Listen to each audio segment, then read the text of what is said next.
confesso que fiquei um pouco mais alarmado. Quando vim para a conversa, eu achei que nós teríamos uma conversa mais rápida, mais leve.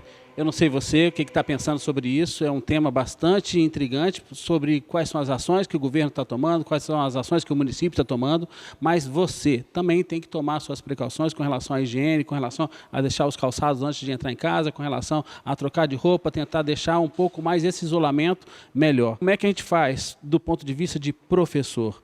Doutor e professor, o médico e o professor.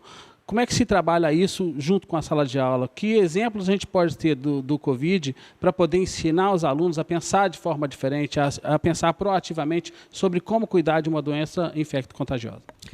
A primeira coisa que a gente tem que assumir é que nós estamos aprendendo juntos, né? O mundo inteiro está aprendendo junto.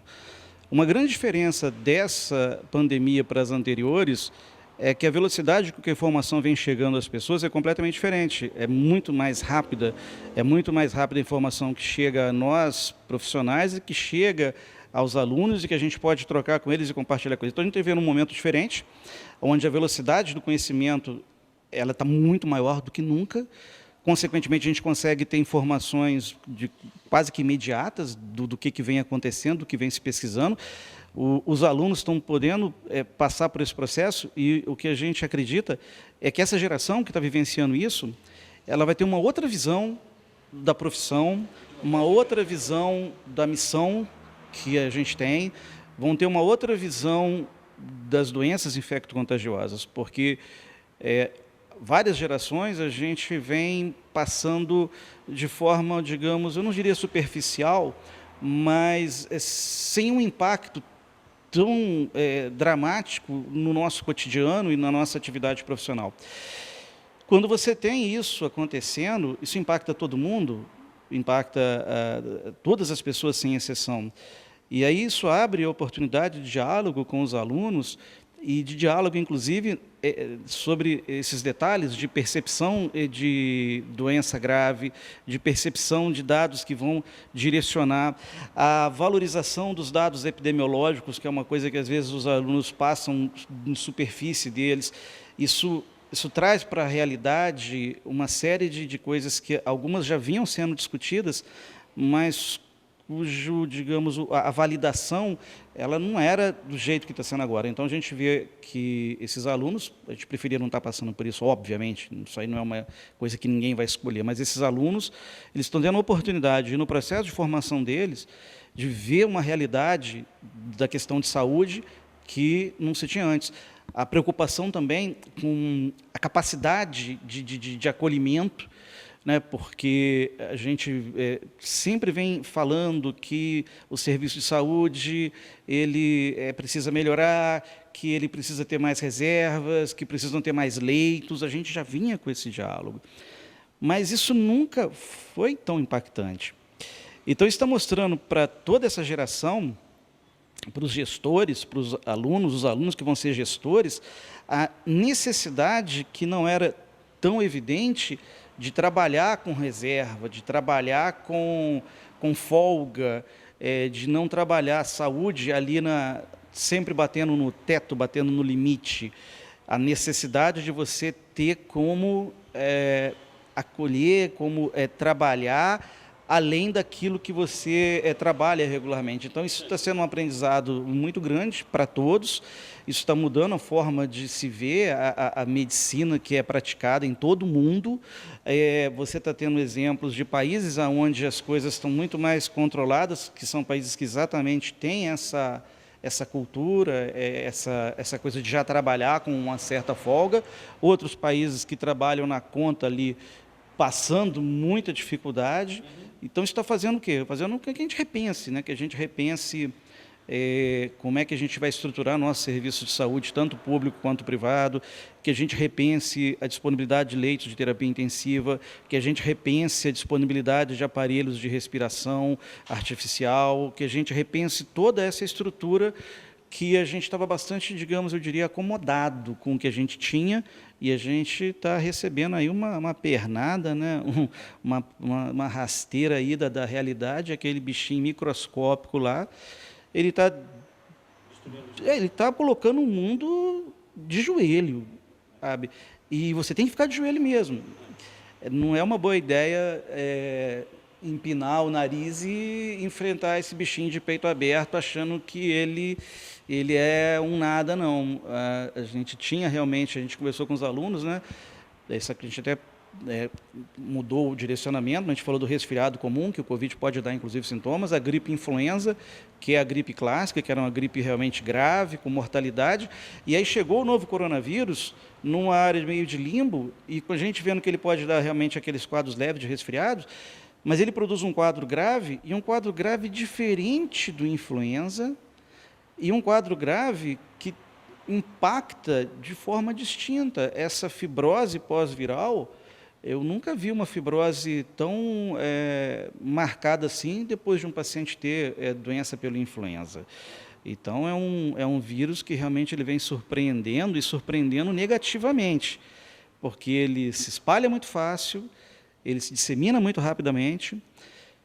O lado positivo, você tem alguma coisa positiva para falar? Sim, graças a Deus, a maior parte de nós vai ter doença leve, a maior parte vai ter doença e nem vai ficar sabendo que teve.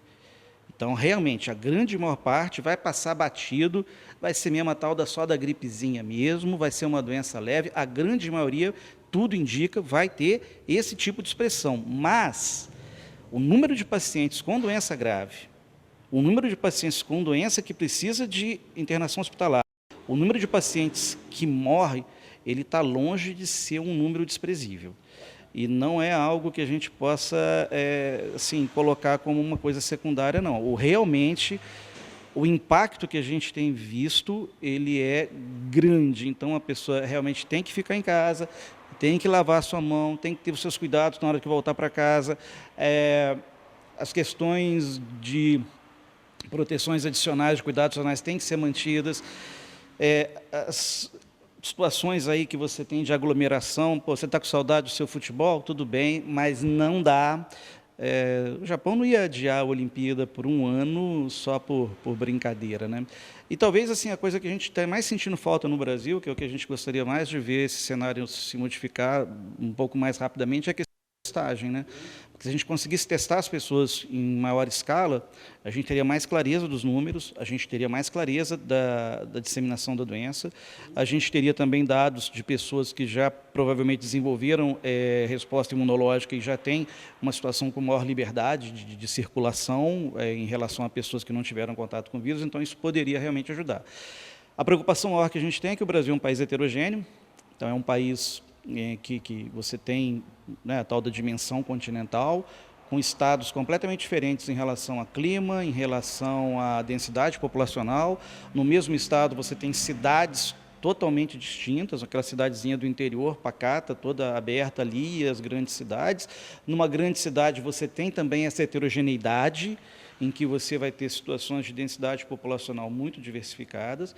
Então, os nossos governantes, eles não podem pegar como exemplo para tomar as suas medidas, as suas atitudes, uma ideia generalista, simplista, e nem fazer comparações generalistas, porque a gente acredita que a gente vai visualizar aqui no Brasil um comportamento diferente da doença em diferentes segmentos por características intrínsecas dele. Então, não dá para você generalizar igual algumas pessoas estão querendo, não, vamos geral para cá ou geral para lá. Não dá para ser assim. Do ponto de vista do clima, do ponto de vista da nossa formação geográfica, isso impacta numa propagação como aconteceu em outros lugares pelo Covid? Isso muda um pouco o cenário? É claro que a gente está falando de uma situação clínica, uma situação ainda empírica, mas é uma pergunta. Não, essa é uma situação hipotética, porque o que a gente traz nesse raciocínio é o seguinte: a gente sempre viu que aqui no Brasil a gente tem um aumento muito grande de virose respiratória nos meses de inverno. E a disseminação desses vírus respiratórios nas épocas mais quentes ela é bem menos marcada, mas não ausente. O que acontece tem um lado também um pouco ambíguo, que é o seguinte: como é que o coronavírus novo vai se comportar? Será que o nosso clima atual está impactando na disseminação desse vírus? Será que a gente está tendo uma disseminação menos acelerada por causa do nosso conjunto climático? Agora, por outro lado, será que quando chegar o inverno, a gente vai ter uma esticada, a gente vai ter uma coisa mais acelerada quando chegar o inverno aqui no Brasil? Em algumas regiões ele é bem marcado. Então, isso está tudo no reino das hipóteses, né? Agora, a gente fica na torcida para que a disseminação seja arrefecida, seja mais lenta, porque é essa disseminação lenta que vai dando tempo para os serviços de saúde irem se equipando, desenvolvendo feeling até para identificar esse doente. A gente vai aprendendo mais sobre a doença, a gente vai aprendendo mais sobre alternativas terapêuticas, a gente vai tendo mais mão, né, com essa doença.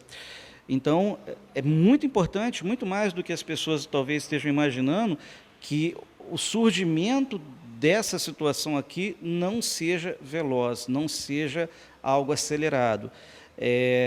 E a gente tem tido uma informação também de heterogeneidade até comportamental, com algumas informações de que em algumas cidades, em algumas localidades, o isolamento vem sendo respeitado, as pessoas têm se mostrado atentas a essas solicitações, elas estão cumprindo essas determinações, enquanto em outros locais não. Uso de máscara, por exemplo. O uso de máscara, agora ele ficou um pouco assim, mais valorizado, eu diria. Por quê? O uso de máscara, claramente ele é importante, por exemplo, se eu tivesse aqui com sintoma respiratório, se eu tivesse aqui tossindo, espirrando, eu ia estar liberando partícula aqui para tudo quanto é lado.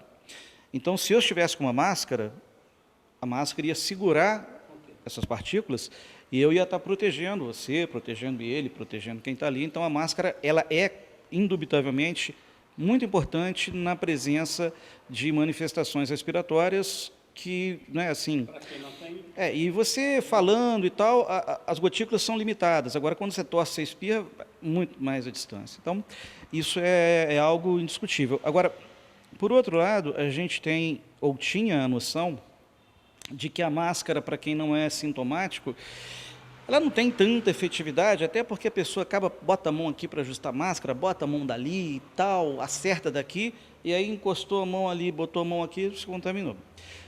A possibilidade que vem sendo aventada do vírus ficar circulando no ar, que é algo que não se tem certeza e que se acreditava até poucos dias que não seria possível, que não seria, porque não é típico da família dos coronavírus esse tipo de comportamento, mas se o vírus ele tem a capacidade de permanecer aqui no nosso entorno, em partículas no ar, aí a máscara passa a ter uma função protetiva, inclusive para quem não está com sintoma ativo. Essa é uma coisa que está sendo pesquisada, essa é uma coisa bastante novidativa, isso é diferente do que a gente falava até alguns dias atrás, porque até alguns dias atrás, assim, essa perspectiva, essa possibilidade do vírus ficar em circulação no ar, ela não era considerada algo pertinente para essa família de vírus. Hoje, com esses novos dados, a gente já passa a olhar isso diferente. Então, se o vírus, de fato, se você conseguir confirmar que ele pode permanecer no ar durante um determinado período de tempo, e não só na hora que a gotícula é liberada, a máscara passa a ter mais importância em termos de proteção do que a gente acreditava que teria antes. Mas essa é uma informação a ser confirmada.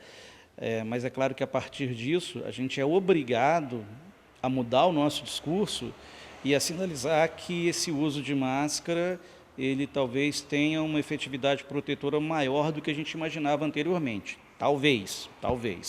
Mas isso está para ser confirmado. Mas é o que a gente tem falado, a gente está aprendendo, né? Então, a cada dia surge uma novidade, a cada dia se percebe uma diferença. O que a gente não pode trazer são dois conceitos equivocados. Primeiro, que a gente está vivendo o apocalipse, que vai todo mundo morrer disso aí, porque isso não é verdade.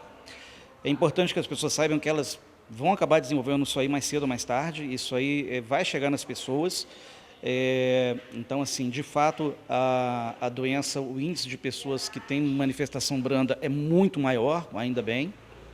Mas o outro lado é que a gente não está diante de uma doença simples, comum, de baixo impacto, ou de uma doença que a gente possa, digamos, olhar para ela de forma assim um pouco menos preocupante. Não é para entrar em pânico, de fato não é, mas se você não tiver os cuidados e se a doença acelerar no Brasil, a gente vai se arrepender muito. E aí tem um problema nessa hora, né, que é ao voltar atrás, né? A gente não tem uma máquina do tempo para que a gente possa mudar a nossa conduta anterior. Eu fiz um comentário, eu acho que é pertinente falar, eu jantei umas 2 semanas antes de começar a epidemia lá na Itália de forma mais dramática com um médico italiano. Eu fiz uma pergunta para ele e ele, na mesa, falou que os italianos não estavam realmente preocupados com o novo coronavírus. A percepção que a Itália tinha era de que a doença não teria um grande impacto. Essa era uma percepção. A gente está tendo a oportunidade aqui no Brasil de ver essa percepção da Itália, aonde isso foi parar. Então, a gente está tendo a oportunidade de aprender. A gente se cegar a isso, a gente não aprender com o que está acontecendo em outros locais, arrumar hipóteses amalucadas para justificar uma pretensa benevolência maior do vírus no nosso país, isso é absolutamente equivocado. A gente não pode deixar essa mensagem tomar corpo entre as pessoas, a gente não pode deixar essa mensagem crescer, essa ideia crescer, porque o que eu estava falando de não ter como voltar atrás, né? Eu tenho certeza que os médicos italianos, igual esse daí que a gente conversou, se eles tivessem uma máquina do tempo e se eles pudessem voltar lá atrás, eles teriam visto essa pandemia com outros olhos, teriam tomado outras condutas, outros posicionamentos e, quiçá, a Itália não estivesse passando por uma situação tão triste igual está. Então, assim, a gente não tem essa oportunidade de voltar atrás e mudar o que a gente fez, mas tem a oportunidade de aprender com os outros. O que os outros estão ensinando para a gente? Fica em casa se você pode, sim, porque pode ser bem ruim, mas é a melhor ideia nesse momento. Não há como discutir isso, não. Obrigado, professor. A gente já fica, então, por aqui. Esse é um assunto muito polêmico, tem muitas dúvidas ainda para poder ser sanadas, mas também muitas hipóteses do que poderia estar acontecendo, da propagação do vírus, mas o essencial é uma verdade. Você precisa se proteger, respeitar um pouco, a gente chama de brincadeira esse confinamento em casa e encontrar formas alternativas de estar conversando com as pessoas. Talvez usar as mídias sociais, tentar fazer mais contatos presenciais com o vídeo, mandar a sua imagem, mandar o seu áudio, para que dê alento àquelas pessoas que ainda estão passando por problemas psicológicos gerados por isso. É claro, sem falar sobre a questão da economia, que é um entrave muito grande para o país, mas vale o que a economia sem as pessoas? É importante você estar atento a isso. Agradeço ao professor e à FOA pela oportunidade. Estamos aí trazendo informações diferenciadas para você. Como eu conversei com o tio Mica é um amigo, está de repouso, e nós então hoje trazemos aí de novo o seu jargão. Aqui só vale a verdade.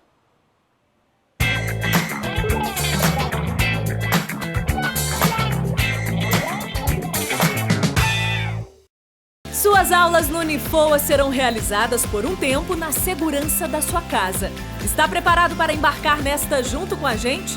Nossos professores trabalharão com tecnologias de informação e comunicação a partir de agora em regime especial. A gente sempre vai estar junto de você, mesmo que, por enquanto, à distância. Esteja conectado e aproveite cada segundo desta nova experiência. Unifoa, formando para a vida.